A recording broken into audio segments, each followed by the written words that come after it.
वृश्चिक लगन के लिए हम राहु और शुक्र कंजक्शन को लगातार डिस्कस कर रहे हैं। इस वीडियो में अब आपके अष्टम भाव के लिए विचार करेंगे। अष्टम भाव में जहां राहु आपके चार्ट में उच्च की स्थिति में होंगे और शुक्र यहां होंगे, तो शुक्र भी क्योंकि अपने मित्र के ही घर में स्थित होंगे और राहु भी उनके स्वयं के मित्र हैं। अब लेकिन शुक्र आपके चार्ट में सप्तमेश होके और 12th लॉर्ड होके यहाँ आ रहे हैं, तो आपको यहाँ इस प्रकार का जो राहु होगा रिलेशनशिप के हिसाब से, मैरिड लाइफ के हिसाब से उतना बेटर नहीं रहेगा। यहाँ पर हो सकता है कि आपका अगर स्त्री का चार्ट हो तो आपका जो पार्टनर है वो कुछ ना कुछ आपसे छुपा रहा है, कुछ ना कुछ हाइड कर रहा है, अपनी वेल्थ हाइड कर रहा है या अपना कोई रिलेशनशिप हाइड कर रहा है। इसके साथ ही अगर पुरुष का चार्ट हो तो पुरुष के चार्ट में यहाँ जो रिस्क है काफी ज्यादा बढ़ जाता है मैरिज को लेके, क्योंकि राहु शुक्र के इस कंजक्शन के होते हुए जो आपका पार्टनर है कहीं ना कहीं आपको सडनली चीट करने वाला हो सकता है, या उनकी जो फैमिली होगी, आपके जो इनलॉज होंगे, वो आपको गलत जानकारी दे रहे हैं आपके पार्टनर के बारे में, उनके कैरियर के बारे में, उनके जॉब या उनकी आर्थिक स्थिति के बारे में। साथ साथ में वो आपसे बहुत बड़े बड़े वादे कर सकते हैं या आपको काफी गलत तरीके से ब्लेम कर सकते हैं मैरिज होने के पश्चात। इसके साथ ही आपकी मैरिड लाइफ में आपके जो इन-लॉज हैं उनका इंटरफेयर भी काफ़ी ज़्यादा बढ़ जाएगा। अब आपको लेकिन इसके लिए सप्तम भाव में बैठे हुए प्लैनेट को भी देखना होगा और आपके 12th हाउस में बैठे हुए प्लैनेट को भी, क्योंकि 12th हाउस भी आपके लिए उतना ही ज़्यादा इंपॉर्टेंट है, क्योंकि 12th हाउस आपका बेडरूम है। अब राहु शुक्र यहाँ पे कैसी स्थिति में है? क्या शुक्र यहाँ पे वक्री तो नहीं हो गए? देखिए, अगर शुक्र वक्री हो जाते हैं तो राहु के साथ ही वो चल रहे हैं और आपके सप्तम भाव की तरफ ही इनका मूवमेंट होगा। लेकिन अगर शुक्र वक्री ना हो तब ज़्यादा बेहतर रिजल्ट हो सकते हैं, क्योंकि तब जो शुक्र का मूवमेंट होगा वो आगे की तरफ हो रहा है, यानी नवम भाव की तरफ।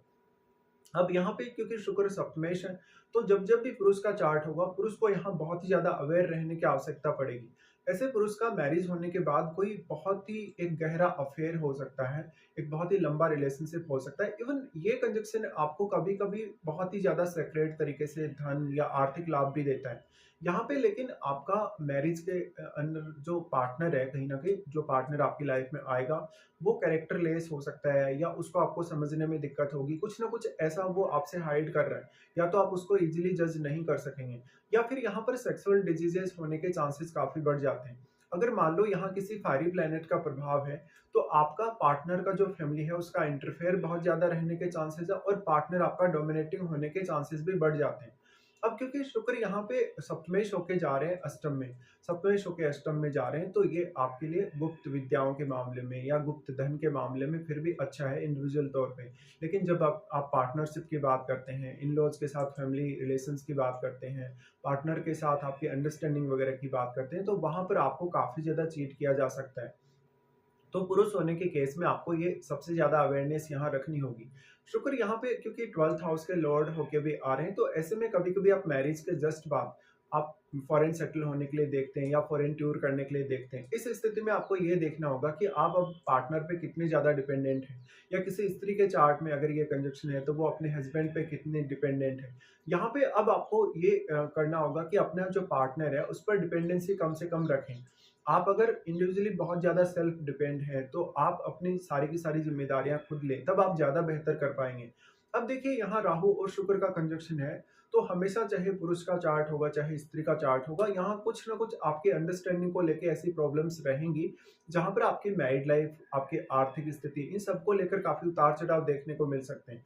तो ये जो ट्रांसफॉर्मेशन 8th हाउस के थ्रू अब आ रही है, वो आपके रिलेशनशिप को काफ़ी ज़्यादा हार्म कर सकती है। यहाँ पे फिर आपको देखना होगा अन्य कोई भी प्लैनेट स्थित है या नहीं, या आपके चार्ट में बुध कैसी स्थिति में है। यहाँ पे कोई भी प्लैनेट अगर स्थित होगा, अगर वो राहु या शुक्र का मित्र होगा, तो हालांकि वो आपके रिलेशनशिप पर तो प्रभाव अवश्य ही डालेगा, लेकिन फिर भी वो आपको आर्थिक मामलों में या गुप्त धन के मामलों में कुछ हद तक सपोर्ट कर सकता है।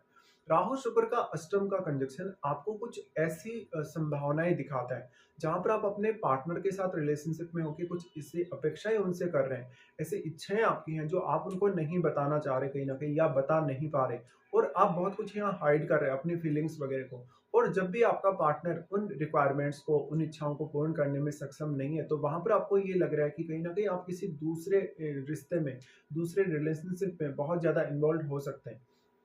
तो जब भी ये राज खुलता है, तो आपका मैरिड लाइफ पूर्णतया डिस्टर्ब हो जाता है। आपका जो पार्टनर है कहीं न कहीं आपको डिवोर्स की तरफ ले जाता है, या पार्टनर आपको बहुत ज़्यादा डोमिनेट करता है। अब यहाँ पे देखना होगा जो भी भाव का स्वामी यहाँ बैठ गया है राहु और शुक्र के साथ, तो वो किस प्रकार के संबंध राहु के साथ रखता है, किस प्रकार के संबंध उसके शुक्र के साथ हैं। साथ में वो प्लैनेट आपके चार्ट में जिन भावों को रिप्रेजेंट कर रहा है, उन भावों के लिए भी आपका संबंध डायरेक्टली अष्टम से जुड़ गया है। तो उन भावों से जुड़े हुए रिश्तों के साथ आपकी अंडरस्टैंडिंग या उन भावों से जो कुछ भी आपको गेन प्राप्त होगा या कुछ ना कुछ आपको प्राप्त होगा, उसमें काफ़ी उतार-चढ़ाव रहेंगे और थोड़ी अनसर्टेनिटी रहेगी।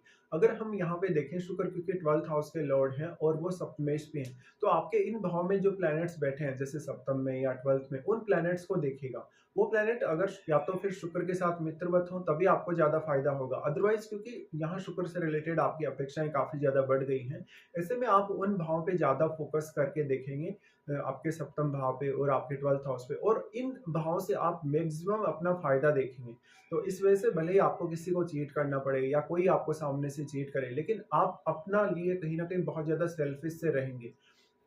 अगर हम दृष्टियों के हिसाब से इस कंजक्शन पे विचार करेंगे, तो राहु सबसे पहले आपके 12th हाउस पे अपना एस्पेक्ट डालते हैं, जहाँ पर वो आपको काफ़ी ऑब्सेस्ड करते हैं। आपको लगता है कि आप फॉरेन जाने के बाद बहुत अच्छा जीवन जिएँगे, बहुत ज़्यादा भोग-विलास या धन लग्ज़री के साथ ऐशो-आराम से रहेंगे।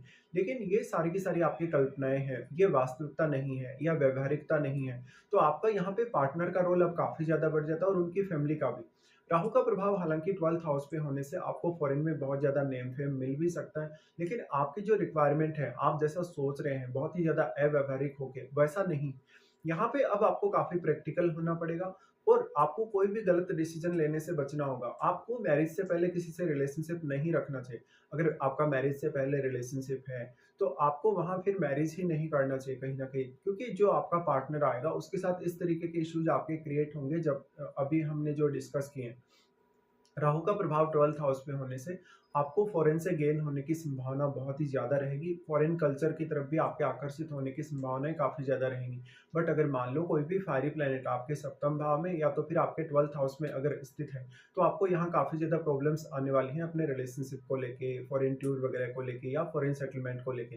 क्योंकि अगर यहाँ फायरी प्लैनेट स्थित हैं, तो वो आपकी अपेक्षाओं को और भी ज़्यादा बढ़ा देते हैं। दूसरी तरफ आप अगर शुक्र राहु के साथ बैठा ही है, तो ऑलरेडी शुक्र भी मल्टीप्लाई हो रहा है। अब यहाँ पे फिर राहु और शुक्र दोनों ही प्रभाव डालते हैं आपके सेकंड हाउस में। देखिए सेकंड हाउस में जो प्रभाव है, यहाँ पर स्थितियाँ आपके बिल्कुल अगेंस्ट होंगी, क्योंकि यहाँ पर जो स्थिति बन रही है, ऑलरेडी आपके सेकंड हाउस में केतु बैठे हैं और केतु बैठे होने के केस में यहाँ पर वो यहाँ उच्च की स्थिति में है। तो केतु एक तरफ आपको काफ़ी अध्यात्म की तरफ लेके जा रहा है, बहुत ज़्यादा धन, ऐशो-आराम या लग्ज़री की तरफ वो कहीं न कहीं सपोर्ट नहीं करता आपको। लेकिन दूसरी तरफ आपको राहु या शुक्र बहुत ज़्यादा ऑब्सेस्ड भी कर रहे हैं। तो जो केतु के साथ प्लैनेट बैठा है, वो भी कहीं न कहीं केतु के प्रभाव से अछूता नहीं रह सकता। केतु उस प्लैनेट की भी एनर्जी अब्ज़ॉर्ब कर रहे हैं और आपके सेकंड हाउस की सारी एनर्जी। ऐसे में फैमिली रिलेटेड मामलों में, अपनी लाइफ़ के स्टैंडर्ड के हिसाब से आपको बहुत ही सही डिसीज़न लेने होंगे। तो केतु के साथ जो भी प्लैनेट आपका बैठ गया है, वो प्लैनेट आपके चार्ट में अब जिन-जिन भावों का स्वामी है, उन भावों से रिलेटेड आपकी कुछ बहुत गलतियाँ हो सकती हैं।